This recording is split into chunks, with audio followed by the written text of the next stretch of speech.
Happy days. We're back for Fun at One. It's Fun at One, Professor Gerding. Hopefully you are tuning in and you can leave your comments, questions, whatever, right here. If you're my student and you missed this stream or something, you can always email me too. But I hope that you're doing fantastic today, because today we're continuing our journey spelunking, going into caves with Dear Esther.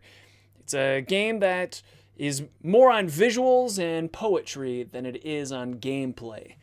So I hope you're not expecting something action-packed like Mario or whatnot. And last we left off in the adventure of Dear Esther, we were about to jump into one of the cliffs, or into a hole that's deeper. You know what? Instead of telling you, I should just show you.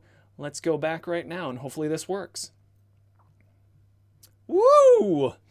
I fixed the volume a bit. Marco was right last time. Marco said that I was too quiet and the game was too loud.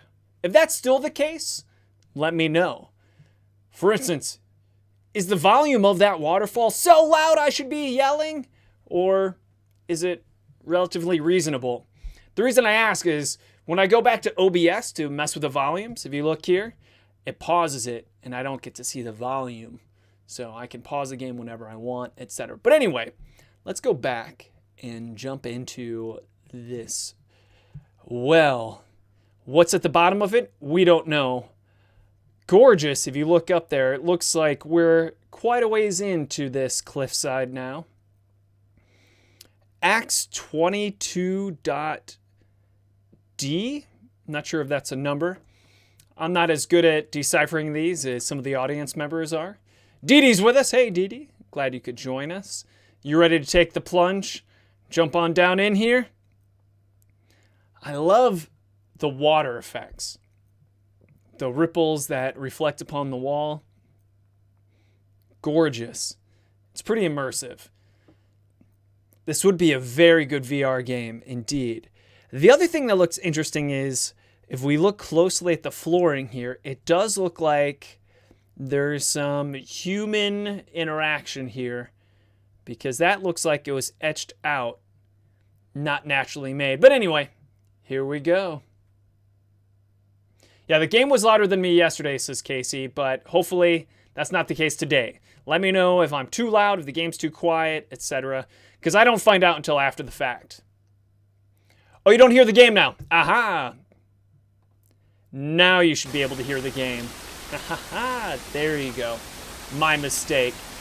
So now you should be able to hear the game, and let me know if it's way too loud. Oh, you know what? We might be able to walk around this, because it looks like the tunnel continues.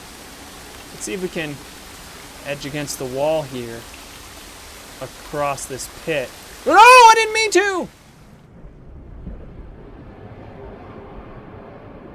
Well, we fell, and it fades to black. And now we're underwater, but in a highway. It's almost as if we're in a dream state. So this doesn't make sense, because this can't be the bottom. We must be in some sort of dream. And we're walking in the middle of a highway, and it leads to what looks like, is that a hospital bed or a desk? It is indeed a hospital bed, I believe, with an IV bag hanging over it. In the middle of this underwater highway, nothing makes any sense anymore. There's highway signs along the highway.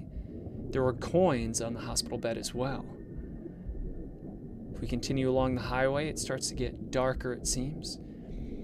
The tall night lights, the lamps, are keeping us company, and it fades to black again. Casey wants me to explain the poetry. Your interpretation is as good as mine. That's the beautiful thing about poetry, is I really can't explain it any better than you can. I'm not sure if we're underwater. It seems like we're still underwater. And now it seems like we're legit underwater now. Not sure how long we can hold our breath, but there's nothing but smooth round rocks at our feet. It's like we're in some type of pond. Hear a waterfall above us.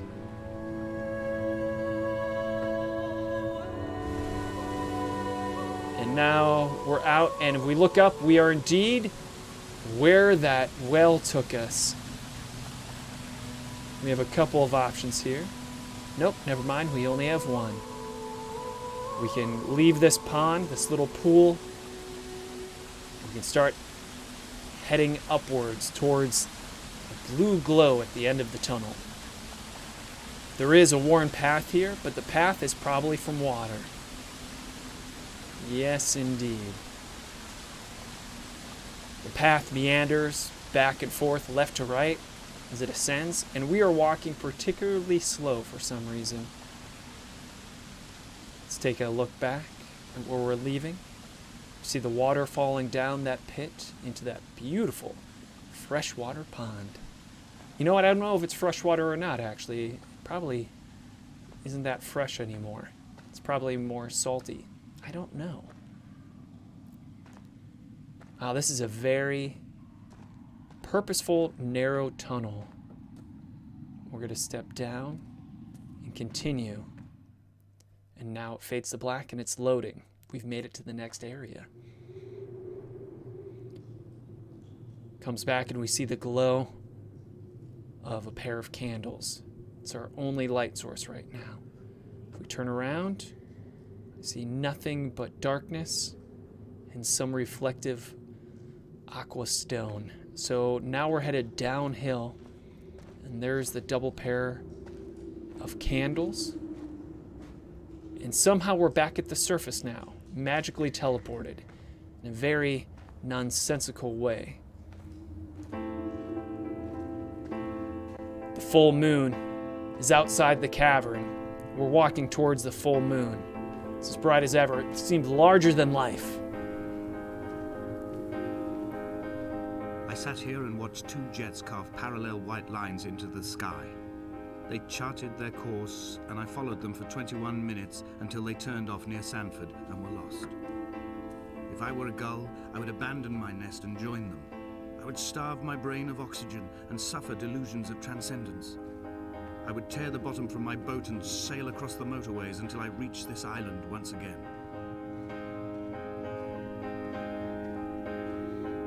Casey, if you want an interpretation of that little lyric of poetry, I'm not sure. I think what the narrator is suggesting is that what he is experiencing, whether it be a delusion of the result of almost dying or drowning, it doesn't matter because it's so beautiful. He would have that delusion all over again just because of the beauty that he experienced. It's almost a shrine here of candles beset into the cliff wall. There is some paint here, and it is indeed paint. We have the paint brush.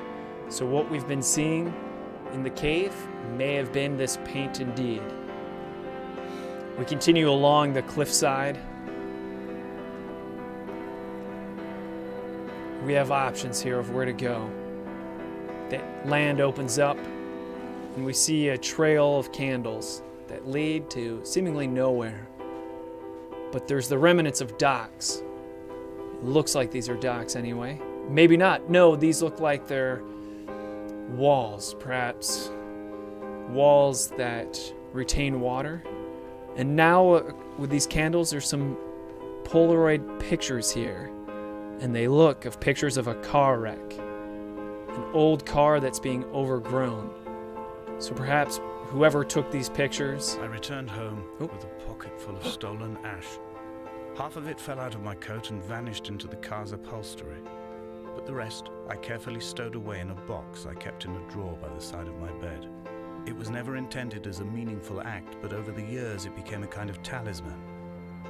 I'd sit still, quite still for hours, just holding the diminishing powder in my palm and noting its smoothness. In time, we will all be worn down into granules, washed into the sea and dispersed. We're now in an area that is sodden with ocean water. Mostly because it's low tide. But if we look up at the cliffside above us, we see a figure standing there. I'm assuming we're headed towards that figure. Who that person is, we're not sure. Maybe it's the narrator. Dee Dee believes the poetry has to do with the fact that the narrator may have lost his family in a car accident. Here's another cave that we're starting to walk into. And again, here is this chemistry. It seems to be written either backwards, but the letters are either DN, not sure. But this is a short cave. I don't see another way out of it. So we're headed back out of the cave. You can hear the wet of our footsteps. Dee Dee thinks it may be Hebrew written. Not sure.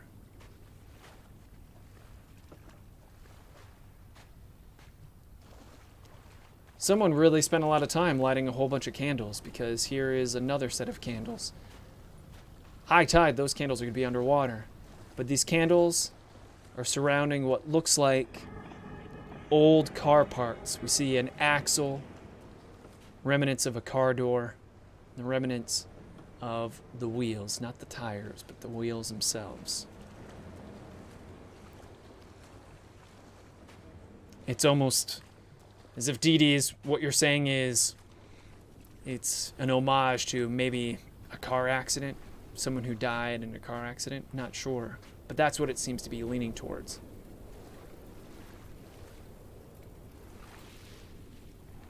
Oh, I didn't see your question, Dee Dee. I apologize. By the roadside, by the exit for Damascus, all ticking and cooled, all feathers and remorse, all of these signals routed like traffic through the circuit diagrams of our guts, those badly ridden boats torn bottomless in the swells, washing us forever ashore. Dee Dee, you asked if there's an assignment this week. There is an assignment. I made a mistake initially launching it. If you check it now, you should see that there is an assignment. There's just an assignment about conditioning this week. All right, written in paint, there is written across the cliffside, a light from heaven shone around him. All right, a light from heaven shone around him is what the message says.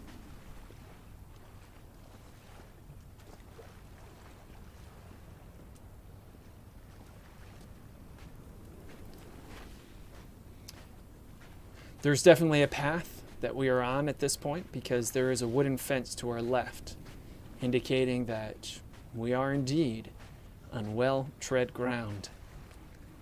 Another candle to our right. To our left, rocks that lead to the ocean. From here, I can see my armada. I collected all the letters I'd ever meant to send to you, if I'd have ever made it to the mainland, but had instead collected at the bottom of my rucksack, and I spread them out along the lost beach.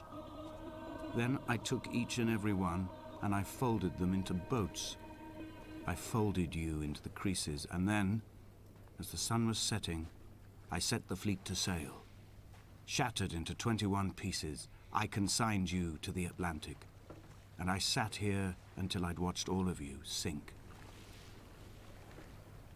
Well, now we're at the ocean start, and here are a whole bunch of paper boats. And according to the narrator and the vignette that was just told to us, it seems that we, or the narrator rather, took letters to this loved one that they had, over 20 letters, and folded them into paper boats, creating an armada of boats, and set them to the ocean.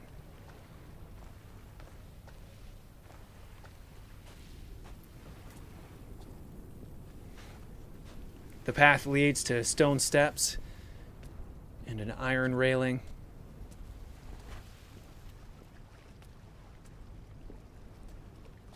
We're now at some concrete garage with a retractable steel grate.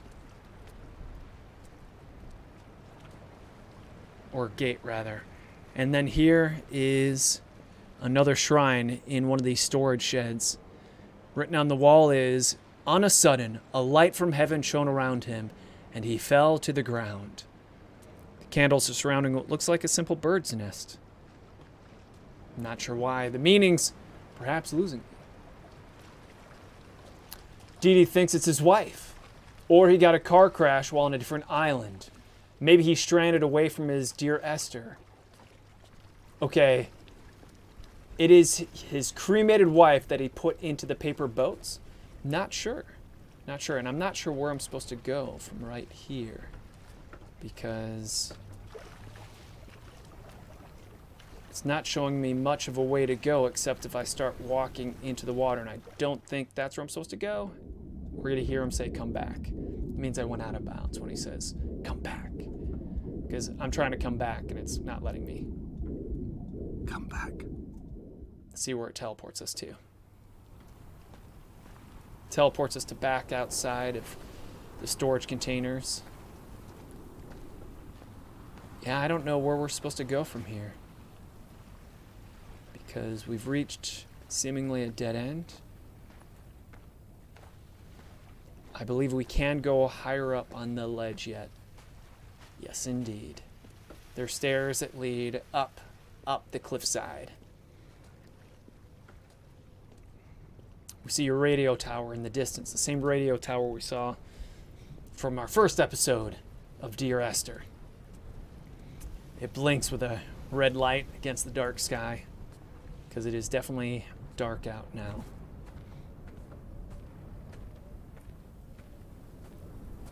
We're just moseying on up this hill. This makes me miss going to a beach, traveling at all, really, since before quarantine. The last beach I was at... What was the last beach I was at? A sound of torn metal, teeth running over the edge of the rocks, a moon that casts a signal as I lay pinned beside you, the ticking of the cooling engine, and the calling from a great height, all my mind as a bypass. That, I believe, was a direct reference to him having been in a car accident, because we heard the ticking of the car engine, the scraping of metal, so I believe he got into a car accident, perhaps with this Dear Esther. Candlelit here. Man, I think the last beach I was at was Costa Rica. I went on a family vacation to Costa Rica with my wife and her family members. Gorgeous. We had a little villa near the ocean, so every night we got to watch the sunset into the ocean water. I'd stand next to my wife, and as the ocean met the sun, I would make the sounds of sizzling, as if to insinuate that the sun was being put out. She smiled, maybe the first or second time. I've begun my voyage in a paper boat without a bottom. I will fly to the moon in it. I've been folded along a crease in time, a weakness in the sheet of life. Now you've settled on the opposite side of the paper to me. I can see your traces in the ink that soaks through the fiber, the pulped vegetation. When we become waterlogged and the cage disintegrates, we will intermingle. When this paper aeroplane leaves the cliff edge and carves parallel vapor trails in the dark, we will come together. I believe that Dear Esther is definitely the narrator missing his wife, Esther. Written on the wall is, and ask he was proceeding on his journey. Big letters. And let's go back, because we saw someone standing on the cliff edge, and I didn't go there yet. Can we get up there? We're walking up to the cliff edge where we saw someone standing, but we don't see him standing there anymore. There was a person there. I'm not crazy. Made the mistake of looking away, and when I look back, nobody. Now there's just a candle where there was once one person standing. Oh, it's tempting to jump off the cliff, just because it's a game. But I have the assumption that it'll either just take us way back, down at the base of the cliff where we once were, or it will fade to black, and we'll hear, come back, and bring us back up to the edge of this cliff. Not sure. Dee Dee says, oh, I love Edgewater. You went there with small inflatable boats. Nice. At Costa Rica, the riptide was so strong. It was unbelievable. Imagine just stepping a foot into the water, both with your feet, but also just a foot deep into the water, and it feeling like someone is grabbing onto your ankles and trying to pull them into the ocean. It was very strong currents. And was come near to dam? Is that what it says? And was come near to dam is written on the cliff wall. If you dared swim in the ocean at some points when the riptide was strong, it would definitely carry you out into the depths. And I dared. At the time, I was a competitive swimmer, so I was so bold that I believed that... If only Donnelly had experienced this, he would have realized he was his own shoreline, as am I. Just as I am becoming this island, so he became his syphilis, retreating into the burning synapses, the stones, the infection. On one side of the wall is written, and he was without sight for 3 days, or he was 3 days without sight. Find neither did he eat nor drink. Am I reading this wrong? And neither did he eat nor drink. Okay. So it sounds like the messages are depicting someone who's stranded without food or drink. The radio tower seems to be what we're headed towards. We're in a gorge that's lit only by candlelight and the moon. Keep on walking. So I dared swim into the ocean, and sure enough, it was amazing. I had to swim almost at 100% effort just to try to make it back to the coast. It was an amazing exercise. Almost an exercise in futility, but you know that I made it, for I'm here with you now, playing Dear Esther. Bent back like a nail, like a hangnail, like a drowning man clung onto the wheel, drunk and spiraled, washed onto the lost shore under a moon as fractured as a shattered wing. We cleave, we are flight and suspended, these wretched painkillers, this form inconstant. I will take flight, I will take flight. I have a feeling that our narrator jumped to his death. It seems like it's insinuating possible suicide. We're at some steel bunker. It seems empty except for a single candle that's lit there. A lot of candles. Oh yeah, this is a classic bunker used by the military to protect, I believe. Maybe it's just for sightseeing, but I believe during wartime, soldiers would sit in this bunker and shoot at any invaders that were attempting to board the coast. Storm the coast, rather.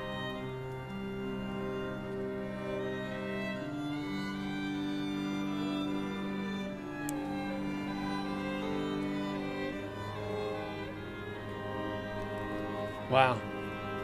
Another opportunity to jump off a pretty steep cliff here. But let's not. Let's continue our ascent.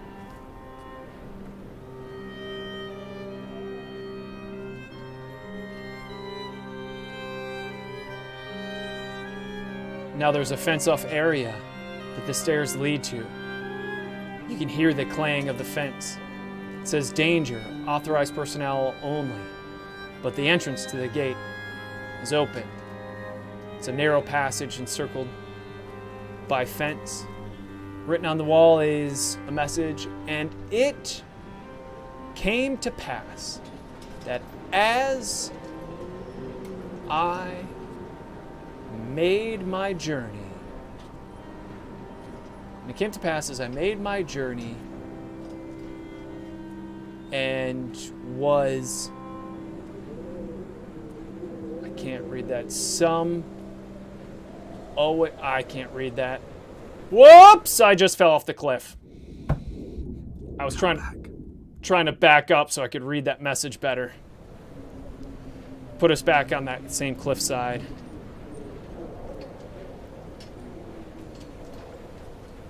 I can't read it.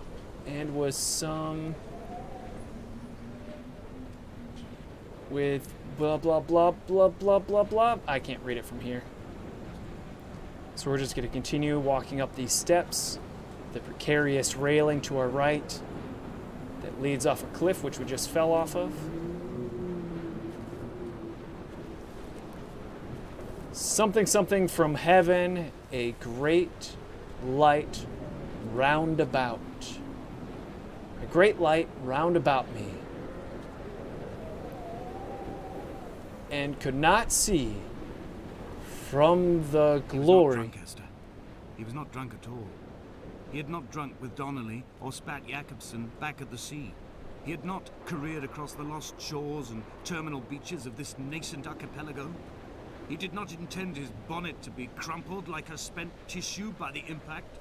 His windscreen was not star-studded all over like a map of the heavens. His paintwork etched with circuit diagrams, strange fish to call the gulls away. The phosphorescence of the skid marks lighting the M5 all the way from Exeter to Damascus. Kind of wish we could back up and read all this. The writing on the wall, but we're too close to it, and now it's backwards.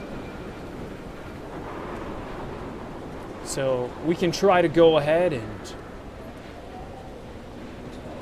read it by going back to where we came.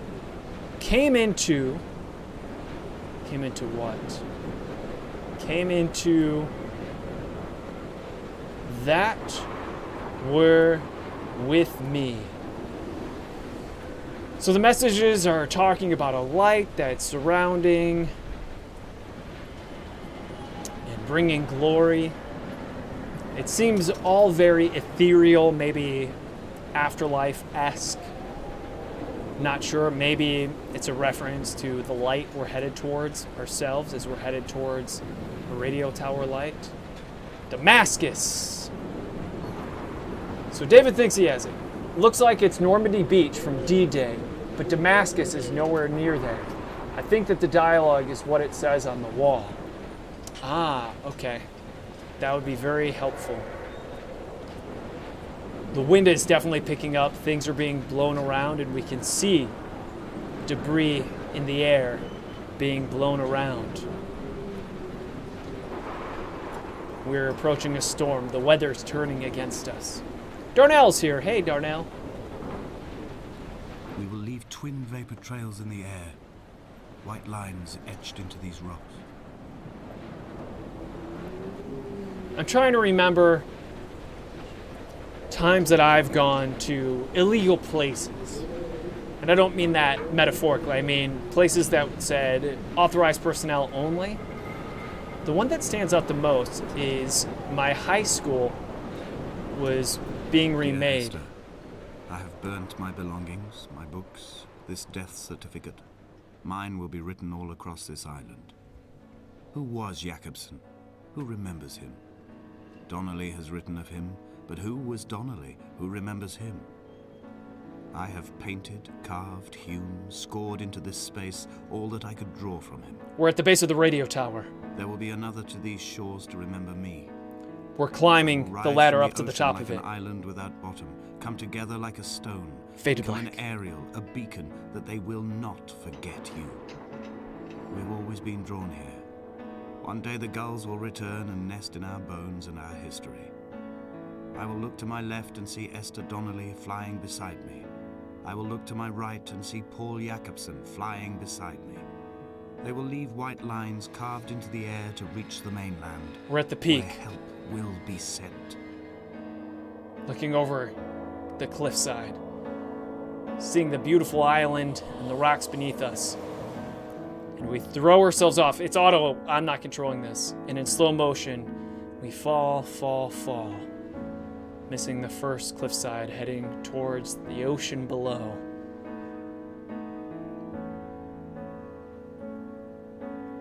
It's very slow motion as we descend and descend towards the rocky path we once were. But then we quickly arch and swoop away from the ground. Instead of smashing at the bottom, we're now soaring, coasting above the rocks below, as if some bird flying between the rocks.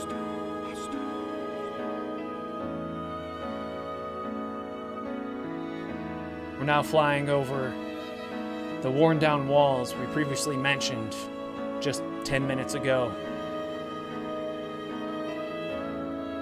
We're flying along the coastline. To our right is the cave in which we found the broken car door, axle, and wheels. Now we turn left and we head towards the ocean, only to turn back right around a rock. And now we can much more easily read the writing on the cliffside as we soar smoothly like a bird across the coast. We're picking up speed now. Now we're flying along where our boat armada was. All these letters written. And now we see a shadow of a bird flapping its wings, indicating that we are indeed a bird flying over our armada of boats towards the ocean. And it begins to fade to black.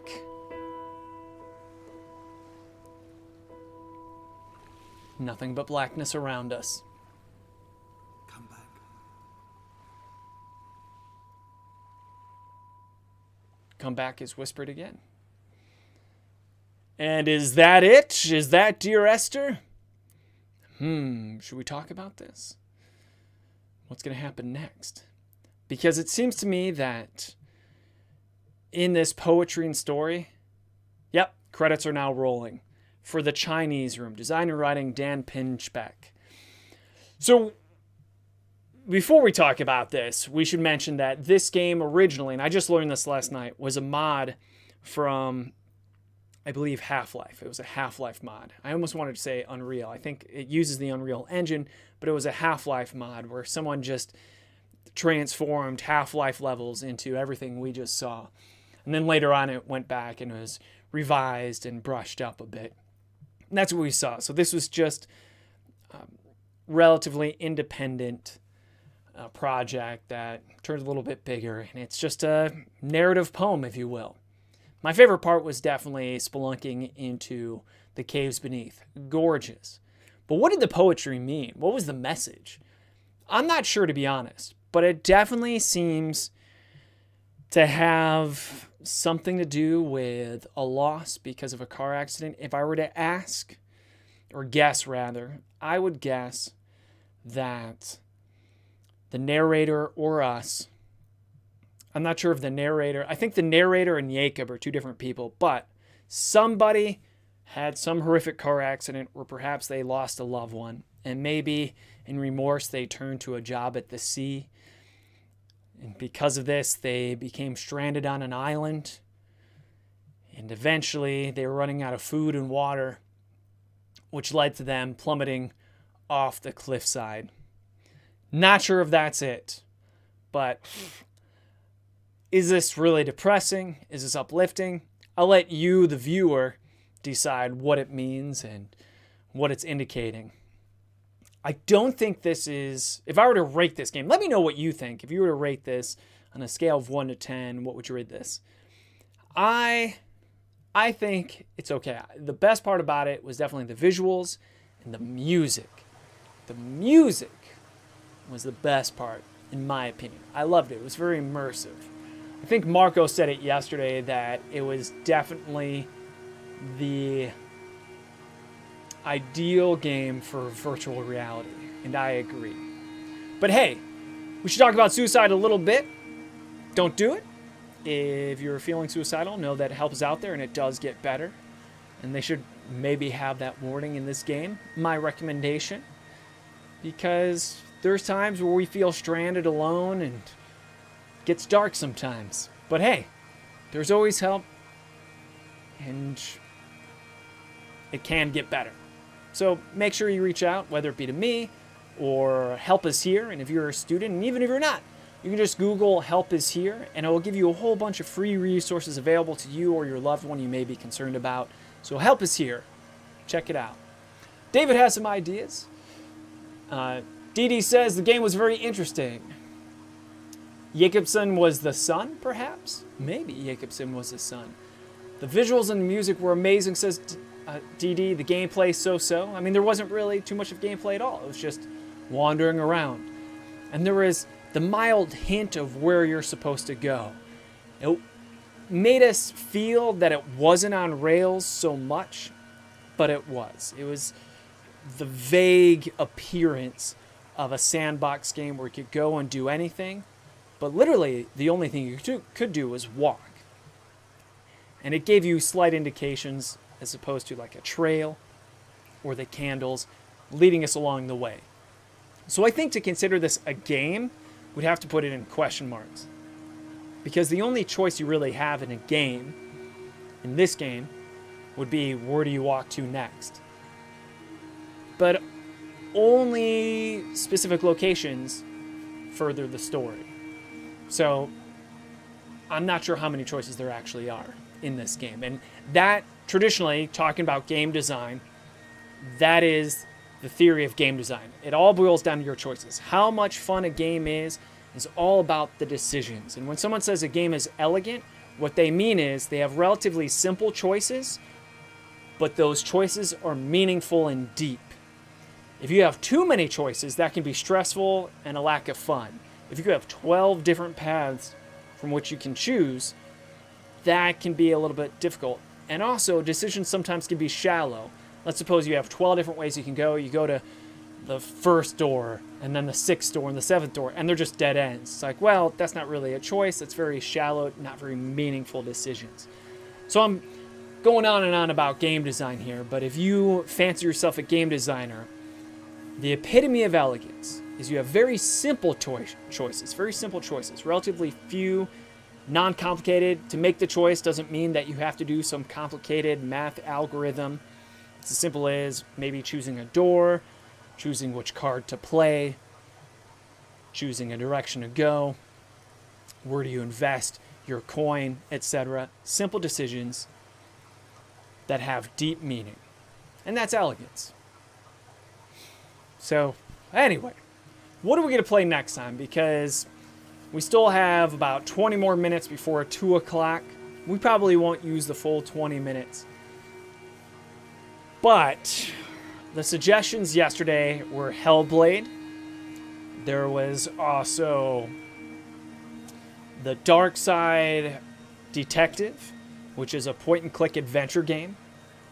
And the other one was... Shoot, I don't remember what the other option was. I apologize. Darnell says, are you going to play Dark Souls? Darnell, I'm a Dark Souls fanatic. I have played Dark Souls. I never played... Man, what's the first one that was remade in the PlayStation? Is it Demon Soul? I think it's Demon Soul. Anyway, I've never played Demon Soul. I've seen it played, never played it myself. My introduction to Dark Souls was Dark Souls 1. And boy, oh boy, did I love me some Dark Souls. So then I got Dark Souls 2, which was a good game, but didn't feel like a Dark Souls game. Forgettable, if you ask me. And then I played Dark Souls 3, and I never finished Dark Souls 3. But Dark Souls 1, I still have dreams about, man. Dark Souls 1, such a good game. Incredible. So, will I play Dark Souls here? Nah. For a couple of reasons. If I were to play it, it would probably just be for one session. Because it's fun to watch. I think so. But it takes a long time. And if we were to play it from start to finish, we'd be here until the end of the semester, for sure. The other reason is it's pretty graphic. And I know we already played The Wolf Among Us, but I want to make sure that I'm as inviting as possible. And so Wolf Among Us, I think, was just such an amazing story, even though it was very R-rated. But it paid off in the end because it was relatively short, concise. We finished it in 2 weeks, just over 2 weeks. So, but yeah, I don't think we'll be playing Dark Souls, maybe just one day of it. So that brings us to Hellblade. Hellblade I looked into, and that seems very Dark Souls-esque as far as graphically beautiful, very immersive. I hear it does an amazing job of depicting mental illness, which I'm all about. However, also very graphic and disturbing, and a long game. So for the same reasons that I probably don't want to play Dark Souls, it's the same reason why I probably don't want to do Hellblade. Darnell says, Dark Souls was hard. Yeah, it's notorious as one of the hardest games ever. I don't think it's one of the hardest games ever, but it was hard. And here's my little claim to fame that I almost want written on my tombstone, because I really hate looking up hints and tips and tricks. I like to discover it on my own and get the unbiased experience, take in games perhaps as they were meant to be taken in without outside influence. Therefore, I started as the depraved, which means in Dark Souls, I started the game without any equipment. I was naked. And I also didn't know about summoning circles.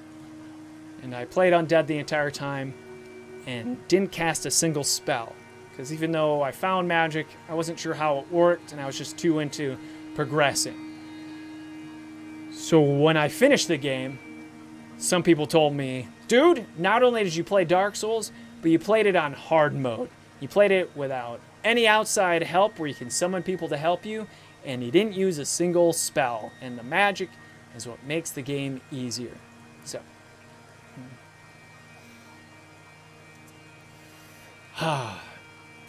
what else do we have going on? I think what we're going to play tomorrow, if we want to do a point-and-click adventure game, Dark Side Detective. But I was also thinking I've never played the Stanley Parable. The Stanley Parable is relatively quick. I hear it's pretty entertaining, and maybe we can finish it in just a day or two. So maybe we'll just do Stanley Parable. But Dee Dee says, our pro gaming professor in regard to, Dark Souls. I don't think I'm amazing at video games. However, I've always played video games, and therefore my skills compared to the average person's are probably above average. The reason I think that is my nephew is always playing video games, and he's 13 now. He's really good. And he is very good at video games. He's definitely better at video games than I am when it comes to the games that he's played a lot. But I think when we're fresh and we both start a new game, it's a good competition. And I think he's a good test, a good pulse of what pretty good video game playing is nowadays. So if you're as good as a 13-year-old, you're doing all right. So I'm totally willing to take difficult challenges. Willing to try to beat Super Mario Brothers again for you all, or Sonic, or any of those classic games too. I'm all about it. So you just tell me what you want me to do, and I'll do it. But when it comes to tomorrow, Wednesday, do we do Dark Side Detective, point-and-click adventure game with some hilarity? Or do we go for the Stanley Parable? How about that? I just simplified your options. And if you think of the third option, maybe it was a Stanley Parable. I think Stanley Parable was the third option I said yesterday. So I just took Hellblade off the table, is basically what I'm saying. So, Stanley Parable or Dark Side Detective or something else. I'll leave it up to you. You know what? Instead of belaboring this, I'll let you all go. If you have any questions, don't forget to comment. You can send me messages, emails, etc. I'll do my best to answer them. When we come back tomorrow, I'll surprise you with what game we play. We'll find out. All right. If there's no other questions, concerns, I hope you have an amazing rest of your Tuesday. And also, I hope that if you or a loved one is in a dark place, that you consider reaching out for help. And remember, you can just go to Help Is Here. helpishere.com. Try C, just Google it, and you'll find a whole bunch of resources available to you. I think, with that being said, we'll end it for today. Thank you all for being here. Darnell, Dee Dee, I appreciate you. Anyone else who's watching this and not saying anything, I know we lost Marco and Robin today. We're just going to keep on playing games and trying our best to have some fun at 1 o'clock. All right. Bye, everybody. Bye.